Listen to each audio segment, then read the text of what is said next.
what made Ababa pick you? Um, Tell me how experience with Colombia changed you. And then I realized that actually I'm not that bad. Hi everyone, welcome to our podcast From Here to There. This is a podcast where we share stories about inspiring people who studied abroad and how their life turned out to be. My name is Dasha. I'm CEO and founder of Connected. We help students to get into colleges abroad with scholarships and grants. And today our guest is Dinara. She has an amazing story, winning one of the most prestigious and the most competitive scholarships ever. And we're going to be learning, first of all, about your journey and how you managed to do so. Welcome. Hi, Dinara. Hi, Dasha. Thank you for having me here. I know it's late night in your location right now. So thanks so much for joining late. Yeah, sure. My pleasure. Yeah, I would love to start, I like to ask a question about why always, because there's many reasons why we could study abroad, many reasons why we could stop in the process, and the process is so challenging. You have to do exams, you have to do everything. And from working with thousands of students, I know that in many cases they just stop halfway. First failure, first complication, and they just stop. What was your why behind, going through the whole journey, studying abroad, going all the way? Yeah, that was actually a very interesting story, and it started in August 2021 when I just it's kind of story of manifestation and inner calling and stuff like that, because I remember this feeling very scarce and feeling tense, and I felt like Almaty and Kazakhstan is where I live in is very small for me, that I've outgrown this place, and I was like, okay, I need some intellectual stimulation. I need to go abroad. I need new ideas. I need something else. I need to learn, because I felt like I reached my ceiling, and I was mentoring others. I was doing all this stuff, but I wanted to be mentored. I wanted to be taught. I wanted to receive that same support that I was providing for others. And my path is a little bit unconventional, because my first thought was, okay, I need to go and get my master's degree. And I was thinking about applying for a Chevening scholarship in the UK. But I already had two master degrees already, one MBA and one Master of Science. And I was like, I don't want to do research papers. I don't want to do articles. I hate doing reference lists. I am done with that. But I still wanted something, and I didn't know what it was because I didn't want to study, but I wanted to go abroad and learn something new. Before I passed GRE like 3 times, it was a nightmare. It was so hard.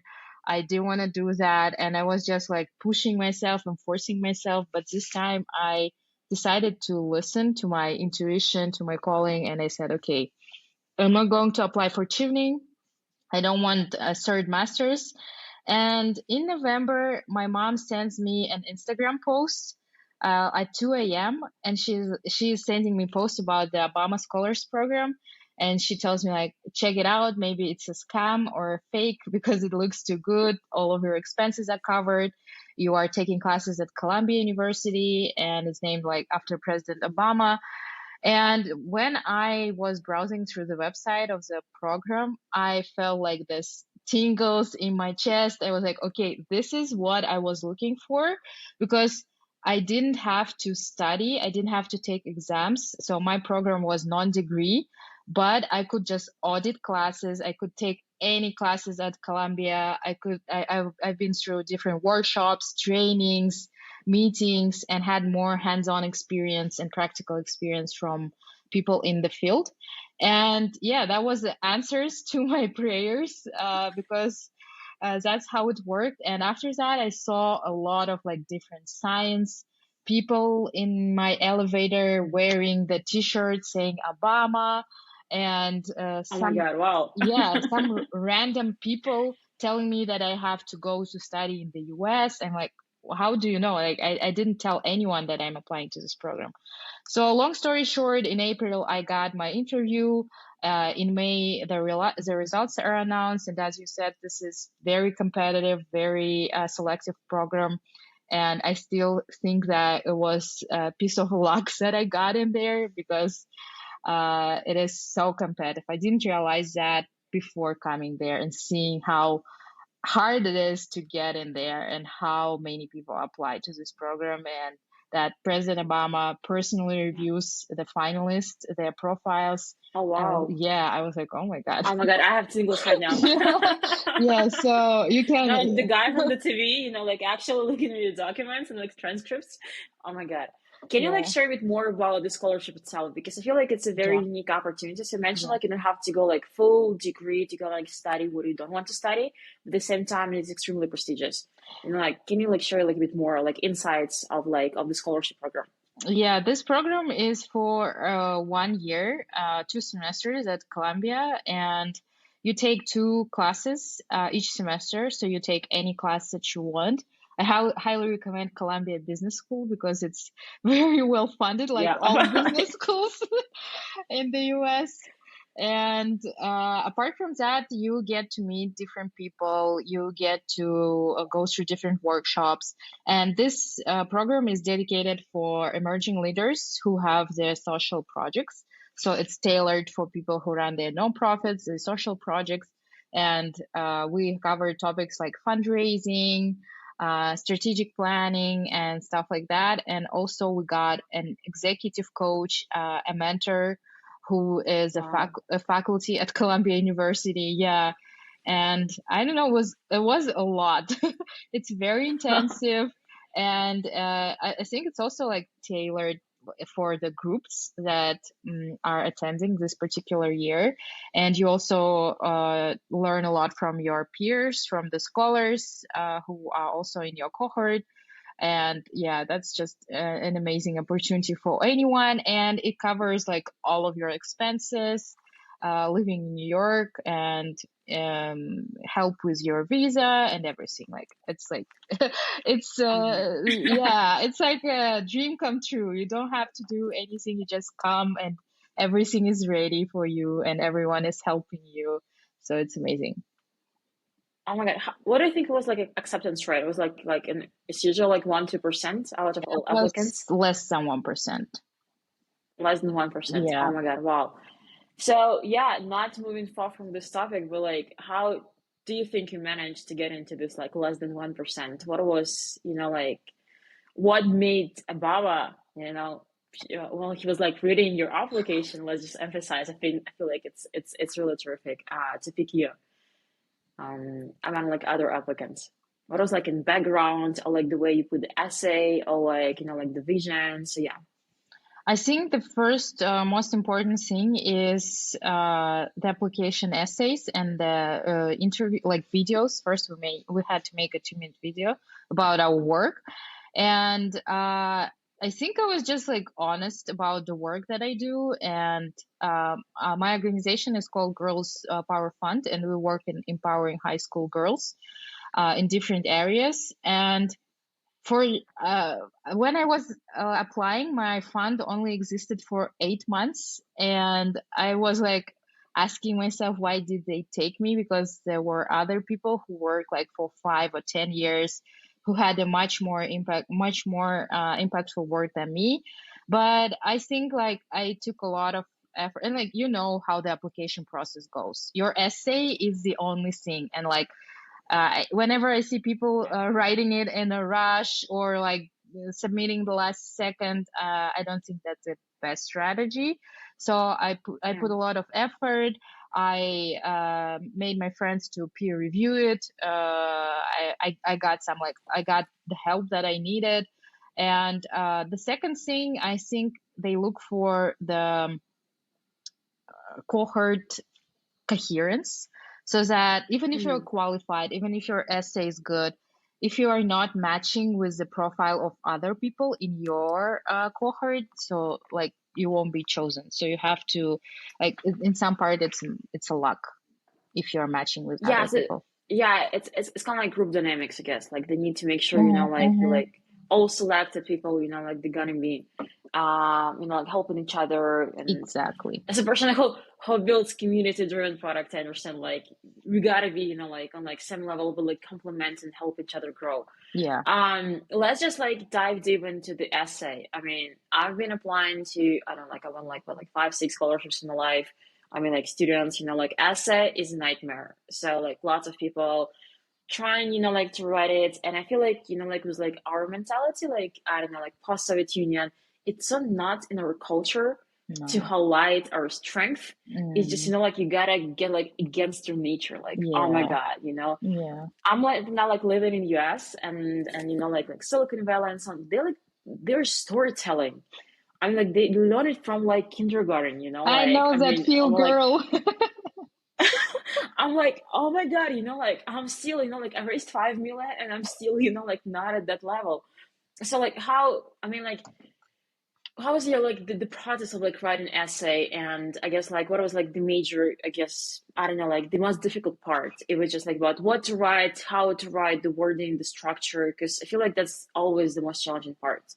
Yeah, I think in addition to what you said, that it's not in our culture and nature to highlight our achievements, it's also not a part of our skills, because essays in our schools are more like poetic, and we talk about like literature and compositions of like Tolstoy and Dostoevsky and stuff like that. But in like real academic and application essays, there is like totally different structure, and the format is different, and everything is completely different. And when you're not trained from the, like, I don't know, junior high school to do that things, you won't be able to do that.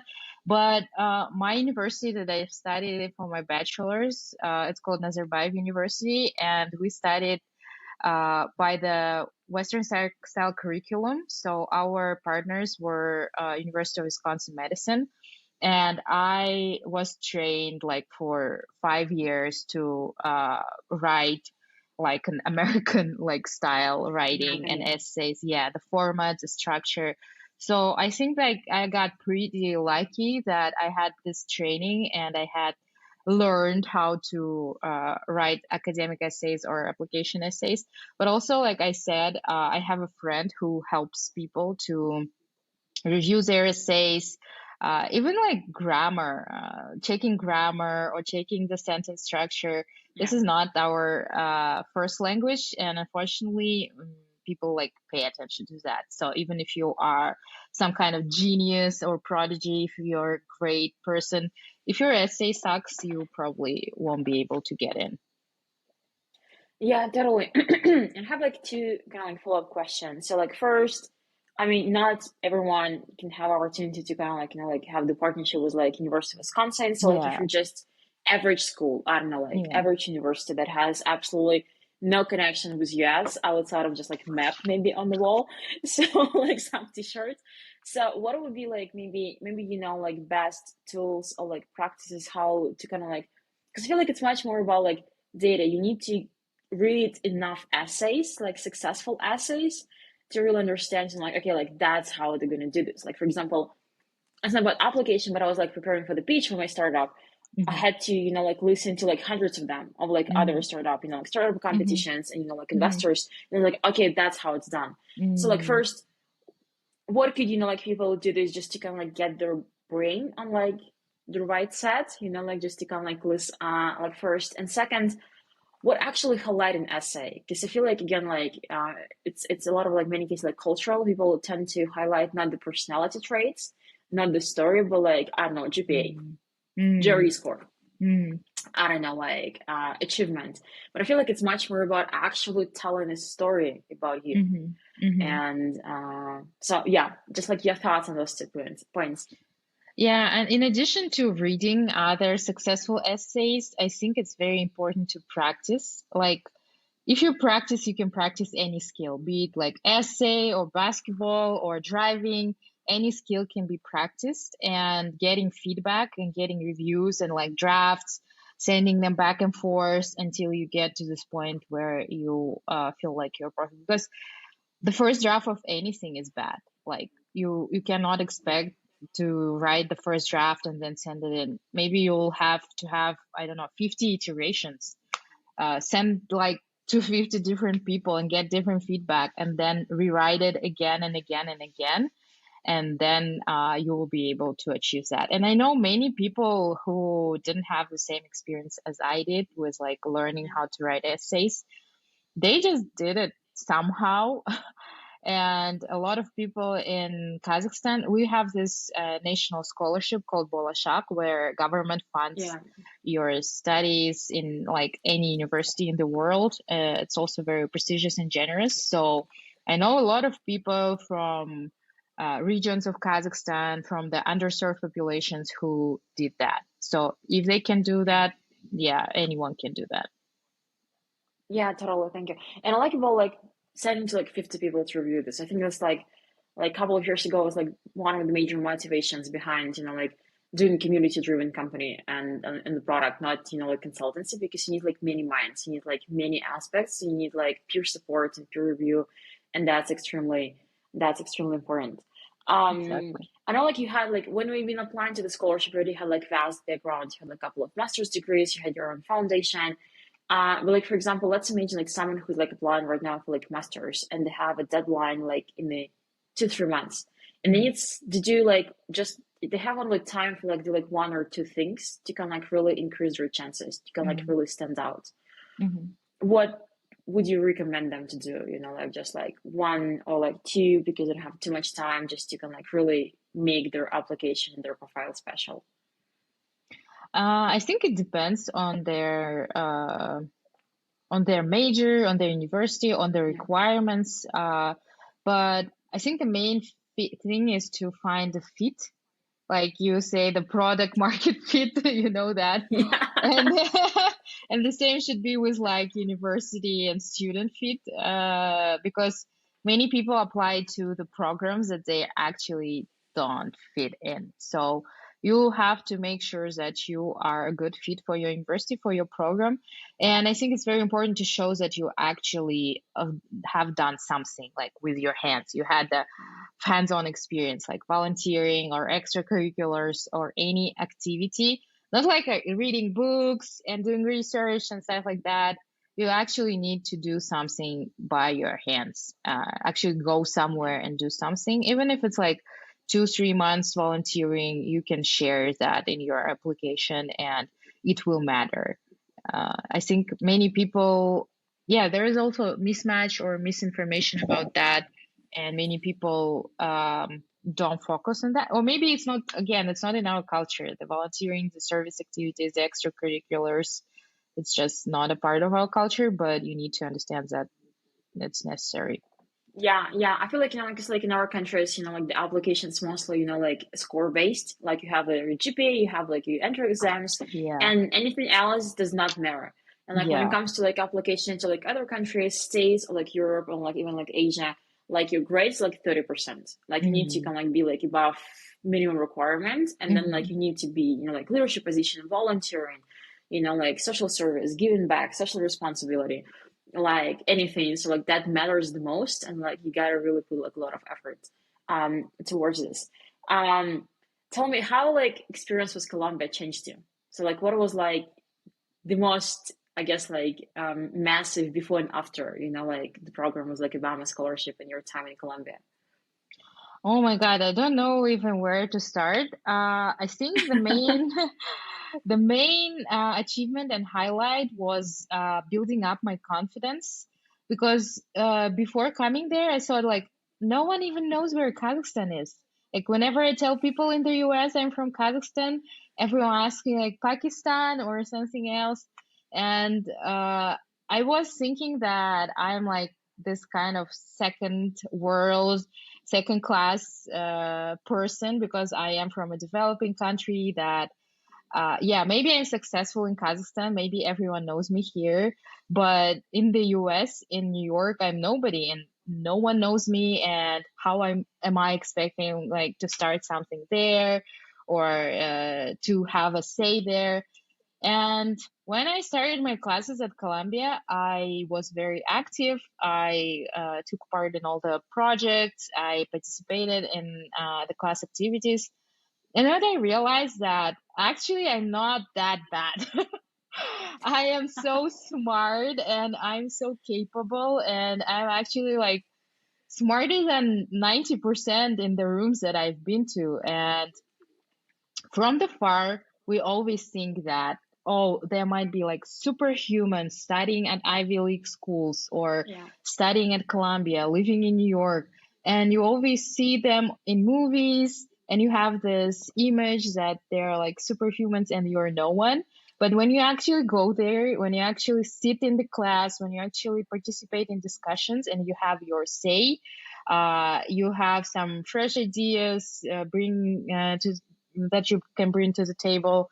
I think that realization was very important, and it helped me to increase my confidence and realize that I can be in any room, I can be in any school, and I can do whatever.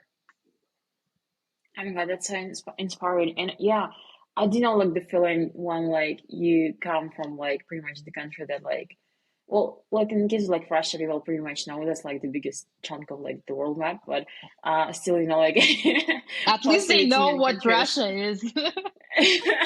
Like I wish they didn't right now. Not the best timing. Yeah. Honestly. Yeah, but yeah, and then you realize, like, oh my God, there's like people who like do like, I don't know, like Harvard, like Stanford Business School, or like, Mm, like they're like the same. I mean, like sometimes it's like, yeah. like luckier just to be born in this country. Yeah, There's like nothing, exactly. like tremendously different, or like they're not smarter, or like, like it's just, like such an unfairness in terms of like where we born, like where Hmm. opportunities are. Yeah. So that's how it's done. I wanted to ask a couple of questions about your foundation, because I believe Hmm. that's super inspiring mission. And I mean, I'm like, as a female entrepreneur, we like, our team was like historically mostly predominantly females. We had lots of female students.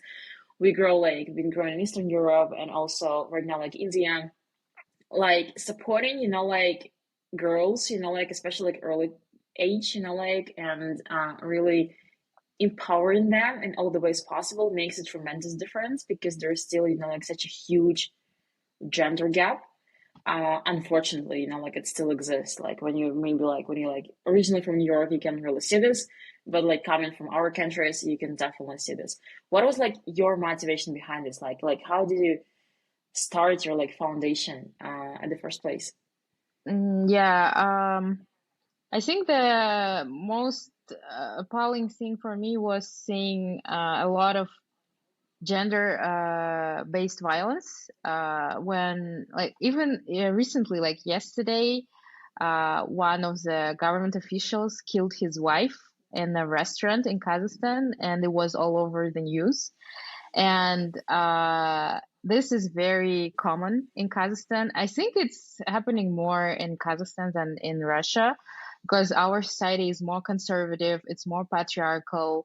We have this shaming culture, victim blaming culture, where your parents wouldn't accept your divorce, or like very few parents would let you back home. So they will say like stay and stuff like that. And this is your marriage, you married that man. And even in my extended family, like it happened the when people are men are using like gender based violence in their homes. And I was witnessing that for a very long time. I was really upset about that. And I know it's very hard to work with victims of gender-based violence, and I know that don't have any capacity to do that. It's so hard. I respect the people who work on that, and I just can't imagine how they do that. And I ask myself, what can I do to work with the root cause of the problem? And I think the root cause is starting in like very young age. If you see how Kazakhs celebrate the birthdays of boy and girl. It's very different. They do like huge celebrations when the boy is born, or like for their first birthday. And for a girl, it's just like, I don't know, cake and happy birthday song, and that's it. So we try to raise them financially independent. So we teach them skills, and they can earn, even like if they're high school students, they can earn their own money, and they can have this confidence. after our trainings, they participate in different competitions like Technovation Challenge, Tech Girls, robotics competitions. And after their first win, I can see this transformation. They become unstoppable and they're like, oh, wow, now I know what it feels like to win. Now I know what it feels like to have my own money. Now I know what it likes to be on stage and be celebrated. And they want more and more and more, and they just do it on their own. Like sometimes random people ask me, "Oh, I saw your girls doing this and that," and I don't even know what they did. And one of our success stories is a girl from a very patriarchal and conservative region in Kazakhstan. She won Tech Girls scholarships this year, and she's just like from ordinary school, ordinary family, and she got to spend a summer in the US. She went to NASA office, to all the tech companies. She studied in the US for summer school, and that's the thing that matters the most. And we hope that after that, they won't be like in a relationship where they're beaten up or where they're not valued, because they will know their worth. So this is how we started. That's so amazing. And I wish like more countries had this, because again, like Central Asia, Eastern, I mean like Southeast Asia. I know I have like a friend who's like founder of also a tech company from India, and he was like telling how like in some regions in India, like girls are pretty much like asset and like labor force, and Yeah, actually like inability to earn money, or like sometimes not even like having access to your own documents and like money just like yeah, changes everything. yeah. Maybe it's just like a very unexpected question, but like if there's like some people who are gonna be listening to this and one I would love to volunteer, like and help your like foundation anyway. Do you like accept like volunteers from different countries? Yeah, absolutely. If your students want to volunteer, we provide our volunteers with recommendation letters, with certificates for volunteering. And actually, our social media manager got into Dartmouth last year. And Wow. yeah, I was writing her recommendation, and I think that's pretty cool that we empower people not only through our courses, but through our employment. And yeah, just hit me up. I think we can link the website, or like I can just put my email, or we'll figure out how we're gonna do that. Yeah, yeah, But yeah, 100%. definitely we are open to anyone who wants to help. That's exciting. And just like last couple of questions. So like I like the ask question about I guess like fear, like if you've been actually afraid to the extent that you wanted to stop, either during the application journey, like kind of like scholarship, or like during the studies, or like while like creating foundation, because I do believe like it's, as you mentioned, like you've talked a lot about confidence. That's what you got in Hmm. Colombia, Hmm. like that, like pretty much like the purpose, like one of the purposes of your foundation. And I feel like Hmm. sometimes people are so afraid, people Hmm. are like so scared, and because Hmm. like their fear like overweights their confidence, that's why lots of people just give up halfway. Yeah, And it's yeah, like, as we know, like any big goal, especially when it comes to education or like relocation to different countries, it's not a sprint, it's a marathon. There's going to be lots of ups and downs. Like it took Jerry 3 times. That's like a perfect example. And yeah, just like I was curious if you ever had this feeling and how you uh guess like overcame it, because I feel like it's great to normalize sometimes fear, like, and that like that's okay, we all feel it. It just like matter what we do with this hmm, at the end of the day. So yeah, hmm. do you mind sharing, like if you ever faced yeah, this emotion? Yeah, totally. I'm afraid all the time, to be honest.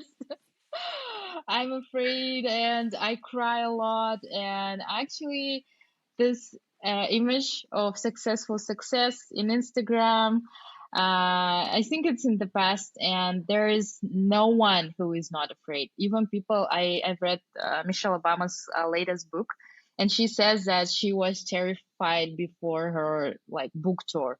And she is one of the most popular and famous people, and not only in the US but in the world, and she is still scared. So I think everyone is afraid, and I'm also very inspired by your honesty on social media. Like whenever I read your posts about like your failures or how you overcome them, it inspires me a lot. And I'm like, okay, if if she fails, if she can overcome that, I can do that too.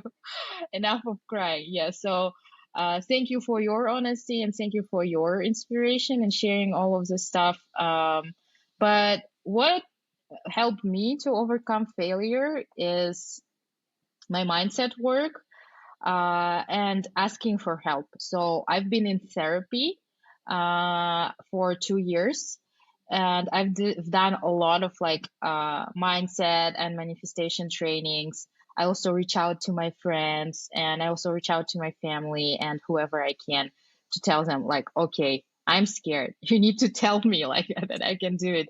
You need to help me. You need to push me because you will not be able to overcome this fear alone and like ruminating the thoughts whether you can do it or not. And even before, right before my interview, I went to my therapist and I said, I feel that I'm gonna sabotage this. I'm gonna like my throat will hurt, or my interview was like at 2 a.m. at night, and I was like, maybe I don't know, fall asleep or something will happen. I have all these thoughts.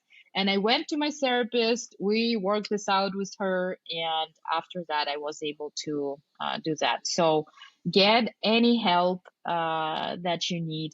And I say that if you have this dream of studying abroad, if it's in your head, then you are supposed to be there or destined to be there. Because otherwise, you wouldn't just think Yeah. of it. It wouldn't just like cross your mind. It wouldn't appear in your head, and you would do something else. So ask for all the help. You probably will fail. You probably will have to do your tests several times, draft your essays, but in the end, it's totally worth it.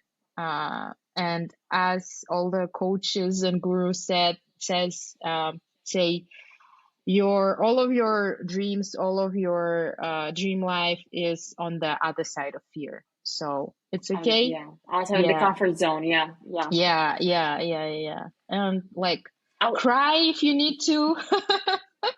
there's Binge nothing better watch than this. Yeah, Netflix. 100%. Yeah. But then just say go back and do that. Yeah, thanks so much for sharing. That's like so authentic and sincere and inspiring. And I do agree. I've been like talking with like my friend. She's like a female founder as well, and like building a company and being an immigrant. That just pretty much live with anxiety that like you buy 50% consists of cortisol, like stress hormone, but like 50% it consists of like anxiety and adrenaline. And I feel like our ability to kind of like our self-awareness in terms of like why we're afraid and what helps us when we're scared, and Mm-hmm. our ability to just make the first step. It's not like really Mm-hmm. sometimes reaching the goal. Just like Mm-hmm. fear can be so paralyzing. So like we just Yeah. don't make the first step. And the scariest, Yeah. the most difficult thing is to make the first step. So like Yeah. being able, like to, I don't know, like just yeah, like the whole support. Like one of my friends told me, if you're really scared, just to recreate feeling of safety. And I remember I Mm-hmm. was like doing some task that was like bringing lots of like anxiety and stress in me. And I was like, okay, like how can I feel like safe? So I put like, like very fluffy sweatpants, like Mm-hmm. fluffy blankets. I Mm-hmm. put on Mm-hmm. the Harry Potter on my Mm-hmm. TV because like for me it's kind of like holiday season. I Mm-hmm. opened my laptop and I started. It's actually helped, like I just kind of like I just Yeah. like in my body I started to feel safer. Like oh my god, like I feel like home, and yeah, like I did this task. So Yeah. that was procrastinating for weeks. Yeah. And what would you like recommend? What would be the first step for anyone who wants to study abroad? Like the very I first was small step. You wanted to ask that before? uh, yeah, I wanted to ask you this question, but it's okay. um I can share later. I will just yes. um I feel like like it's talk to people like first. I feel like Mm, when you like back like I don't know like you're like in Pakistan, Kazakhstan, India, Russia, I don't know like Indonesia, like anywhere, you don't really understand what the world is. Like you really don't understand like which country is the best for you. You don't really understand. Do you actually have chances? Like, how mm, do you stand? Like against like everyone? So I guess like really start to talk to people who like Mm-hmm. went down this journey, like or like listen to the stories, but like ask the questions, and kind of like it's kind of gonna help to gain the confidence. It's kind of like like gonna help to bring like objective, like objective, I guess, filter towards the whole process. Like super, it's like you mentioned, like it's the same human beings, like they're not like Yeah. someone like superheroes or genius. They're just like sometimes people like more likely to be born like one country and like not another, and I feel like like being really understand what you want, because like you want, not your parents or like anything, what your like Mm. very deep motivation, like, hey, do Yeah. you just want to build career, like you want lots of money, you want to Mm-hmm. live like we're just going to be happy, like really deep inside of you, Mm-hmm. like for Mm-hmm. example, Mm-hmm. hey, Italy can be amazing. I Mm-hmm. mean, like, and I live right now in California, like, and I wouldn't go to New York. I mean, like, I like it to have like ocean view right now from my window. So, Mm-hmm. um, and yeah, I feel like like being extremely honest with Mm-hmm. yourself, because like that's the biggest motivation is towards but not away from. So just if Yeah. your only Yeah. motivation is just Yeah. like run away from your country Mm-hmm. towards ever, when you're Mm-hmm. gonna land, because like that doesn't stop, like you have to make it there. You Yeah. have to be like, Yeah. and that can be almost like destroying in terms of like, oh my god, I've been working so hard and like actually hate it here. That's Yeah. not my place. So Yeah. like, and motivation, like towards, that's gonna help you not just, like nail down the application, find the people, but actually be happy with your choice, like, and be successful once you get there. So I guess like, I mean, like essays and all of this, that's, but like really kind of like matching your true self with like the best option. Come on, there's like 200 countries on the Mm-hmm. globe. Mm-hmm. So, and there's like lots of scholarships, like lots of opportunities. There's Yeah. like lots of rich people who can, like sponsor you. So, yeah, that would be my stake. Your turn. Yeah, I totally agree with that. And actually, that was my past and mistake because before, when I was taking GRE and I was applying to grad schools, before this experience, I was just doing what everyone else was doing. So, like, when people after graduation from my university, everyone went to the US, everyone went like studying abroad. And I was like, yeah, okay, I guess I have to do that too. And I was just like following everyone's step. And when you follow everyone else's step, and when you, like you said, run away from something, it's so hard. You have to force yourself. You have to, I don't know, like push yourself so much. But I just understood that this is not my path. I don't want to take exams. I don't want to write papers anymore. I hate doing reference lists. And when you have this understanding of what you want, when you have intrinsic motivation to learn something new, to go and like expand your mindset and your skill set, everything is so easy.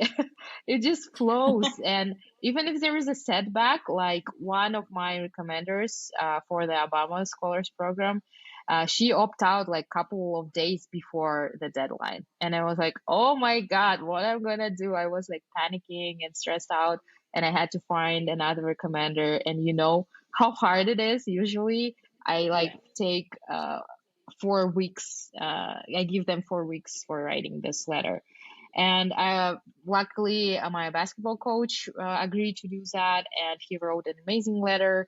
I think it got me in because he was able to show my leadership potential through basketball. And yeah, so not forcing yourself, not following others' footsteps. And the first thing you can make is just go to YouTube and watch inspirational videos of the campus of your dreams, or like of the students vlogging. I think these emotions, they can tell you like if you really want that, you'll have this feeling, this tingles, this body response that it's actually yours or not. And then this like Yeah. visualization, make a vision board, watch these videos, get into feels, get into emotions, and after that you will be able to build your essays and your application portfolio and everything. And it's all about attitude, like because before it Yeah. was like a nightmare to write these essays, to filling my profile. But with the Obama Scholars Program, it was like so quick and easy because my attitude was different. I knew I had this like confidence. I was like, oh my God, this is a perfect match for me. I want it. I know I'm gonna get it. It was much easier to get something that you really want. Yeah, 100%. Yeah, and yeah, watch stories. I mean, like watch videos, listen to our podcast, 100%. Yeah, absolutely. Yeah, and yeah, I know my team told me I need to do this. Guys who are going to be listening to the podcast, we created a scoring system and matching system that based on your profile, going to match with the countries and the programs and the scholars with the highest probability to get in. So we try to automate this part.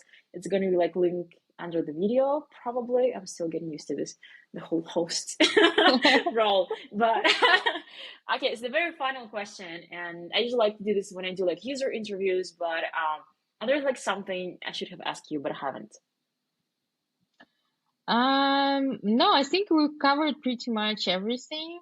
And I just wanted like to highlight how I was inspired by your journey. I was interviewing you for in 2020, if you remember, I during remember it. pandemic, Yes, and yes. you just won the Seed Stars. You just got into like all the amazing accelerators, and I don't know. I want to cry now because like your example, your of your leadership, of how you overcome all the things, and like seeing you grow over these 3 years, and knowing all the hardships that you had to overcome, and still smiling, still working, still doing these amazing things. I'm just like so inspired by you and by Thank you. your platform, and how you pivot and how you help people around the world to get to their dreams. And I want to say, like, you have to invest, like, you sign up for study free services. You have to invest in your future somehow, because your return on your investment will be much bigger. Yeah. Yeah, yeah. And I know many people hesitate if it's worth it, if it's not. You will not know until you try. And like knowing Dasha and knowing the amazing work she does, I am totally sure that she will provide the best services for you. And running international companies, succeeding in the US, having like similar backgrounds, it's showing everyone, and especially for me, that it's possible if you set your mind to something. So thank you for Thank you. having Thank you so me. much. Thank you. Thank you so much for like for such warm words, and yeah, it's really meaningful. And I'm sure like our episode today gonna inspire so many students, and especially female students. 100%. Thank you so much for coming over today. It was really amazing, guys. Listen to the podcast. Follow Dinara. We're gonna put all the links, and yeah, wish everyone to be happy and successful in the country where you choose from your deepest desire, because you feel tingles in your body when you think Yeah, about it. yes. Thank you for having me. And actually, I have my own podcast where I tell about my manifestations and manifestation story, mindset work, how you can work on your mindset and achieve all of your goals, how to you can improve your mental health. I think we can add it in the show notes. It's in English. It's Yeah. the only product that I have in English. And I hope it will help you to achieve all of your goals. So we're like a perfect team. You help with the tech stuff, with essays, and I help with the mindset work and the confidence Yeah. stuff. So yeah. Yeah, we have to build something. Yeah, I'm gonna actually text after this. We have to build something together. 100%. Yeah, Thanks yeah. so much. Okay, have a great day. Thanks so much for coming over.